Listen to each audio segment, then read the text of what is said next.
Welcome to the Mass Kitchen friends. ನೋಡಿ, ನಾನು ಮನೆಯಲ್ಲೇ ಮೊಳಕೆ ಕಟ್ಟಿದ್ದೀನಿ. ಒಂದು 2 ಅವರ್ ನೆನೆಸ್ಬಿಟ್ಟು, ಇಲ್ಲ ಒಂದು ಅರ್ಧ ದಿನ ನೆನೆಸ್ಬಿಟ್ಟು ಸೊಪ್ಪು ಸೋರಿಸ್ತೀರಲ್ಲ, ಇಲ್ಲ ಜಾಲ್ರ ಇದೆಯಲ್ವ, ಆ ಜಾಲ್ರದಲ್ಲಿ ಹಾಕಿಟ್ರೆ ಸಾಕು, ಇಷ್ಟು ಚೆನ್ನಾಗಿ ಬರುತ್ತೆ ಮೊಳಕೆ. ನಾನು ಇದರಲ್ಲಿ ಮಸಾಲೆ ಮಾಡ್ತಾಯಿಲ್ಲ, ಬಸ್ಸಾರು ಮಾಡ್ತಾಯಿದ್ದೀನಿ. ಇದರಲ್ಲಿ ತೋರಿಸ್ಕೊಡ್ತೀನಿ ನೋಡಿ. ನೋಡಿ ಫ್ರೆಂಡ್ಸ್, ಕುಕ್ಕರಲ್ಲಿ ಇಟ್ಟಿದ್ದೀನಿ. ಅದಕ್ಕೆ ಎಷ್ಟು ಬೇಕೋ ಅಷ್ಟು ನೀರು ಹಾಕ್ತಾಯಿದ್ದೀನಿ. ಅದಾದಮೇಲೆ ಉಪ್ಪು ಹಾಕಬೇಕು, ರುಚಿಗೆ ತಕ್ಕಷ್ಟು ಉಪ್ಪು ಹಾಕಿ 1-2 ವಿಸಿಲ್ ಇಟ್ಕೊಳ್ಳೋಣ, ಸಾಕು, ಬೆಂದೋಗುತ್ತೆ. ಅದು ಬೇಯ್ತಾ ಇರಲಿ, ನಾವು ಮಸಾಲೆ ರೆಡಿ ಮಾಡ್ಕೊಳ್ಳೋಣ ಅದಕ್ಕೆ ಬಸ್ಸಾರಿಗೆ.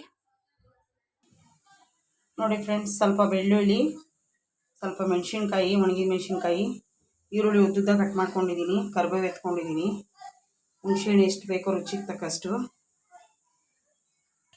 ಇವಾಗ ಅದನ್ನು ಹುರ್ಕೊಳ್ಳೋಣ. ಸ್ವಲ್ಪ ಎಣ್ಣೆ ಹಾಕಿ, ಸ್ವಲ್ಪ ಹಾಕಿ ಎಣ್ಣೆ, ಜಾಸ್ತಿ ಬೇಡ. ಬೆಳ್ಳುಳ್ಳಿ, ಮೆಣಸಿನ್ಕಾಯಿ,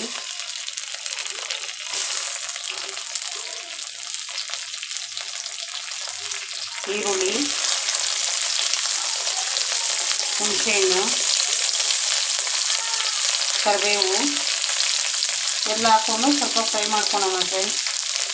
ಆಮೇಲೆ ರುಬ್ಕೊಳಕ್ಕೆ ತೋರಿಸ್ತೀನಿ ನೋಡಿ ಫ್ರೆಂಡ್ಸ್. ಅದಕ್ಕೆ ಸ್ವಲ್ಪ ಮೆಂತ್ಯ ಹಾಕ್ಕೊತಾ ಇದ್ದೀನಿ, 4 ಕಾಳು ಸಾಕು, ಜಾಸ್ತಿ ಬೇಡ. ಜಾಸ್ತಿ ಹಾಕ್ಕೊಂಡ್ರೆ ಕಹಿ ಹೊಡಿಯುತ್ತೆ. ಮೆಣಸು ಹಾಕ್ಕೊಳ್ಳಿ, ಒಂದು ಅರ್ಧ ಟೇಬಲ್ ಸ್ಪೂನು. ಜೀರಿಗೆ ಹಾಕ್ಕೊಳ್ಳಿ, 1 ಟೇಬಲ್ ಸ್ಪೂನು. ಫ್ರೈ ಮಾಡ್ಕೋಬೇಕಾಗುತ್ತೆ ಅದು ಕೂಡ. ನೋಡಿ ಫ್ರೆಂಡ್ಸ್, ಇಷ್ಟೇ ಹುರ್ಕೊಳೋದು ಸಾಕು. ಸ್ವಲ್ಪ ಫ್ರೈ ಮಾಡಿಕೊಂಡ್ರೆ ಸಾಕು, ತುಂಬ ಫ್ರೈ ಬೇಡ. ಮಿಕ್ಸಿಗೆ ಹಾಕೋಬೇಕು, ಇದನ್ನು ತೋರಿಸ್ಕೊಡ್ತೀನಿ ನಾನು. ನೋಡಿ ಫ್ರೆಂಡ್ಸ್, ಅರ್ಧ ಚಿಪ್ಪು ಕಾಯಿ ತೊಗೊಂಡಿದ್ದೆ, ಅದನ್ನು ಸ್ವಲ್ಪ ರುಬ್ಕೊಂಡಿದ್ದೀನಿ. ಇಲ್ಲಿ ಸ್ವಲ್ಪ ಎತ್ತಿಟ್ಟಿದ್ದೀನಿ ಒಗ್ಗರಣೆಗೆ. ಇದಕ್ಕೆ ಹುರಿದಿರೋಂಥ ಮಸಾಲೆನ ಹಾಕ್ಕೊಳ್ಳೋಣ ಮಿಕ್ಸಿ ಜಾರ್ಗೆ. ನೋಡಿ ಫ್ರೆಂಡ್ಸ್, ಈ ಥರ ಎಲ್ಲ ಹುರ್ಕೊಂಡಿರೋದನ್ನೆಲ್ಲ ಹಾಕಿದ್ದೀನಿ. ಸ್ವಲ್ಪ ಇದಕ್ಕೆ ಹಸಿ ಜೀರಿಗೆ ಹಾಕ್ಕೊಳ್ಳಿ, ಚೆನ್ನಾಗಿರುತ್ತೆ ಫ್ಲೇವರು. ನೋಡಿ ಫ್ರೆಂಡ್ಸ್, ಕಾಳು ಬೇಯಿಸ್ಕೊಂಡಿದ್ದೀರಿ, ಇಷ್ಟು ಚೆನ್ನಾಗಿ ಬೆಂದಿದೆ. ಇದನ್ನು ಸ್ವಲ್ಪ ಮಿಕ್ಸಿ ಜಾರ್ಗೆ ಹಾಕ್ಕೊಳ್ಳೋಣ ರುಬ್ಕೊಳೋದಕ್ಕೆ, ಸಾರು ಮಂದ ಬರುತ್ತೆ. ನೋಡಿ ಫ್ರೆಂಡ್ಸ್, ಹಾಕ್ಕೊಂಡಿದ್ದೀರಿ ರುಬ್ಕೊಳಕ್ಕೆ. ಇವಾಗೆಲ್ಲ ಪೇಸ್ಟ್ ಮಾಡ್ಕೊಳ್ಳೋಣ. ನೋಡಿ ಫ್ರೆಂಡ್ಸ್, ಸ್ವಲ್ಪ ಕೊತ್ತಂಬರಿ ಹಾಕ್ಕೊಳ್ಳೋಣ. ಅದಕ್ಕೆ ಹಸಿದು ಹಾಕ್ಕೋಬೇಕು, ಚೆನ್ನಾಗಿರುತ್ತೆ. ಅರ್ಧ ರುಬ್ಬಿದ್ದೀನಿ, ಇನ್ನು ಅರ್ಧಕ್ಕೆ ಕೊತ್ತಂಬರಿ ಹಾಕ್ಕೊಂಡು ರುಬ್ಕೊಳ್ತೀನಿ. ನೋಡಿ ಫ್ರೆಂಡ್ಸ್, ಈ ಥರ ರುಬ್ಕೊಂಡಿದ್ದೀನಿ. ತರಿಯಾಗಿರಲಿ, ಸ್ವಲ್ಪ ಬಸ್ಸಾರಲ್ವ, ಚೆನ್ನಾಗಿರುತ್ತೆ. ಈಗ ಒಗ್ಗರಣೆ ಯಾವ ಥರ ಹಾಕೋದು ಅಂತ ತೋರಿಸ್ತೀನಿ. ಪಳ್ಳಕ್ಕೆ ನೋಡ್ಕೊಳ್ಳಿ, ಅದಕ್ಕೆ ಏನೇನು ಬೇಕು ಅಂತ ಎಲ್ಲ ಕಟ್ ಮಾಡಿ ಇಟ್ಕೊಂಡಿದ್ದೀನಿ. ಸ್ವಲ್ಪ ತುರ್ಕೊಂಡಿರೋಂಥ ಕೊಬ್ಬರಿ, ಕರಿಬೇವು, ಒಣಗಿದ ಮೆಣಸಿನ್ಕಾಯಿ, ಈರುಳ್ಳಿ. ನೋಡಿ ಫ್ರೆಂಡ್ಸ್, ಸ್ವಲ್ಪ ಎಣ್ಣೆ ಹಾಕ್ಕೊಂಡಿದ್ದೀನಿ. ಅದಕ್ಕೆ ಸ್ವಲ್ಪ ಸಾಸಿವೆ,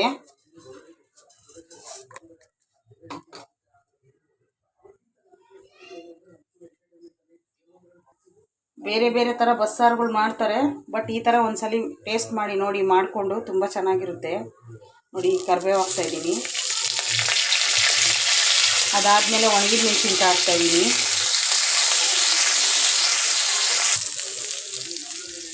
ನೋಡಿ ಫ್ರೆಂಡ್ಸ್, ಈರುಳ್ಳಿ ಹಾಕ್ಕೊತಾ ಇದ್ದೀನಿ. ಸ್ವಲ್ಪ ಫ್ರೈ ಆಗಲಿ, ಸಾಕು, ತುಂಬ ಬೇಡ. ನೋಡಿ ಫ್ರೆಂಡ್ಸ್, ಈ ಥರ ಆಗಿದೆ. ಇದಾದಮೇಲೆ ನಾನು ಕಾಯಿ ತುರಿ ಹಾಕ್ಕೊತಾ ಇದ್ದೀನಿ. ತುರಿದಿಟ್ಕೊಂಡಿದ್ದೀನಲ್ಲ, ಅದನ್ನು ಹಾಕ್ಕೊತಾ ಇದ್ದೀನಿ. ಚೆನ್ನಾಗಿ ರೋಸ್ಟ್ ಆಗಲಿ, ಹಸಿ ವಾಸನೆ ಹೋಗುತ್ತದೆ. ಆಮೇಲೆ ಉಪ್ಪು ಹಾಕ್ಕೊತಾ ಇದ್ದೀನಿ. ಸ್ವಲ್ಪ ಹಾಕ್ಕೊಳ್ಳಿ, ಯಾಕಂದರೆ ನಾವು ಬೇಳೆ ಕಾಳಿಗೆ ಹಾಕ್ಕೊಂಡು ಬೇಯಿಸ್ಕೊಂಡಿರೋದ್ರಿಂದ ಇದು ಸ್ವಲ್ಪ ಹಾಕ್ಕೊಂಡ್ರೆ ಸಾಕು. ನಾವು ಮಸಾಲೆ ಎಲ್ಲ ಹಾಕ್ತಿರಲ್ವ, ಅದರಿಂದ ಇದು ಹಾಕ್ಬೇಕಷ್ಟೇ ಉಪ್ಪು. ಈರುಳ್ಳಿಗೆಲ್ಲ ಚೆನ್ನಾಗಿ ಹಿಡ್ಕೊಳುತ್ತೆ. ಈರುಳ್ಳಿಗೆ ಎಷ್ಟು ಬೇಕೋ ಅಷ್ಟು ಹಾಕಿ, ಸಾಕು. ಅದಾದಮೇಲೆ ನಾವು ರುಬ್ಕೊಂಡಿದ್ದೀರಲ್ವ, ಆ ಮಸಾಲೆನ ಸ್ವಲ್ಪ ಇದಕ್ಕೆ ಹಾಕ್ಕೊಳ್ಳೋಣ. ಅದೇ ಇದರಲ್ಲಿರೋ ಟ್ರಿಕ್ಸ್. ತುಂಬ ಚೆನ್ನಾಗಿರುತ್ತೆ ಪಲ್ಯ. ನೋಡಿ ಫ್ರೆಂಡ್ಸ್, ಸ್ವಲ್ಪ ಹಾಕ್ಕೊಳ್ಳಿ, ತುಂಬ ಬೇಡ, ಸ್ವಲ್ಪ ಸಾಕು. ಅದನ್ನು ಚೆನ್ನಾಗಿ ಫ್ರೈ ಮಾಡ್ಕೊಳ್ಳಿ.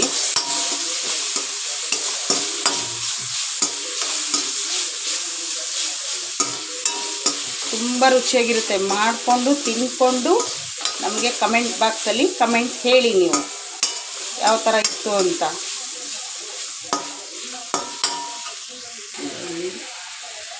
ನೋಡಿ ಫ್ರೆಂಡ್ಸ್, ಅದು ರೋಸ್ಟ್ ಆದಮೇಲೆ ಇವಾಗ ನಾವು ಬೇಯಿಸ್ಕೊಂಡಿರೋಂಥ ಕಾಳನ್ನ ಇದಕ್ಕೆ ಹಾಕ್ಕೊತಾ ಇದ್ದೀರಿ. ಅದಾದಮೇಲೆ ಒಂದು 5 ನಿಮಿಷ ಚೆನ್ನಾಗಿ ಇದನ್ನು ತಿರುಗಿಸ್ಕೊಡ್ಬೇಕು. ತುಂಬ ಚೆನ್ನಾಗಿರುತ್ತೆ. ಮಕ್ಕಳು ತಿನ್ನಲ್ಲ ಅಂದವ್ರು ಕೂಡ ತಿಂತಾರೆ. ನಮ್ಮ ಮನೇಲಂತೂ ಸಾಂಬಾರಿಗಿಂತ ಪಲ್ಯನೇ ಬೇಗ ಖಾಲಿ ಆಗುತ್ತೆ. ನಿಮ್ಮ ಮನೇಲೂ ಅದೇ ಥರ ಆಗಬೇಕು ಅಂದರೆ ಈ ಥರ ಮಾಡ್ಕೊಳ್ಳಿ. ಚೆನ್ನಾಗಿದೆ ಅಂತ ನೀವು ಮನೇಲಿ ಮಾಡ್ಕೊಳ್ಳಿ, ಟೇಸ್ಟ್ ಮಾಡಿ. ತುಂಬ ಚೆನ್ನಾಗಿರುತ್ತೆ. ಮಸಾಲೆ ತಿನ್ನೋದಕ್ಕಿಂತ ಬಸ್ಸಾರು ತಿಂದರೆ ಹೆಲ್ತಿಗೂ ಆರೋಗ್ಯಕ್ಕೂ ಒಳ್ಳೆಯದು.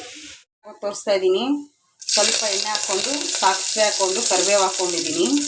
ಅದಾದಮೇಲೆ ನಾವು ರುಬ್ಬಿರೋ ಅಂಥ ಮಸಾಲೆನ ಇದಕ್ಕೆ ಹಾಕ್ಕೊಳ್ಳೋಣ. ಅದು ಹಾಕ್ಕೊಳ್ಬೇಕಂದ್ರೆ ನಾವು ಕಾಳು ಬೇಯಿಸ್ಕೊಂಡಿರ್ತೀರಲ್ವ, ಆ ಕಾಳು ನೀರನ್ನು ಈ ಸಾರಿಗೆ ಹಾಕ್ಕೊಂಡ್ರೆ ಸಾಂಬಾರಿಗೆ ತುಂಬ ಚೆನ್ನಾಗಿರುತ್ತೆ, ಹೆಲ್ತಿಯಾಗಿ ಕೂಡ ಇರುತ್ತೆ.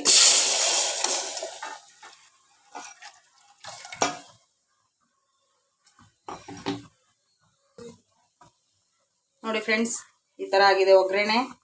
ಇದಕ್ಕೆ ಎಷ್ಟು ಬೇಕೋ ಅಷ್ಟು ನೀರು ಹಾಕ್ಕೊಳ್ಳಿ, ಮಾಡ್ಕೊಳ್ಳಿ, ತಿನ್ಕೊಳ್ಳಿ. ಕಮೆಂಟ್ ಬಾಕ್ಸಲ್ಲಿ ಕಮೆಂಟ್ ಹೇಳಿ, ಲೈಕ್ ಮಾಡಿ, ಸಬ್ಸ್ಕ್ರೈಬ್ ಮಾಡಿ. ನಮ್ಮ ಚಾನಲ್ಗೆ ಸಬ್ಸ್ಕ್ರೈಬ್ ಆಗಿ. Thank you.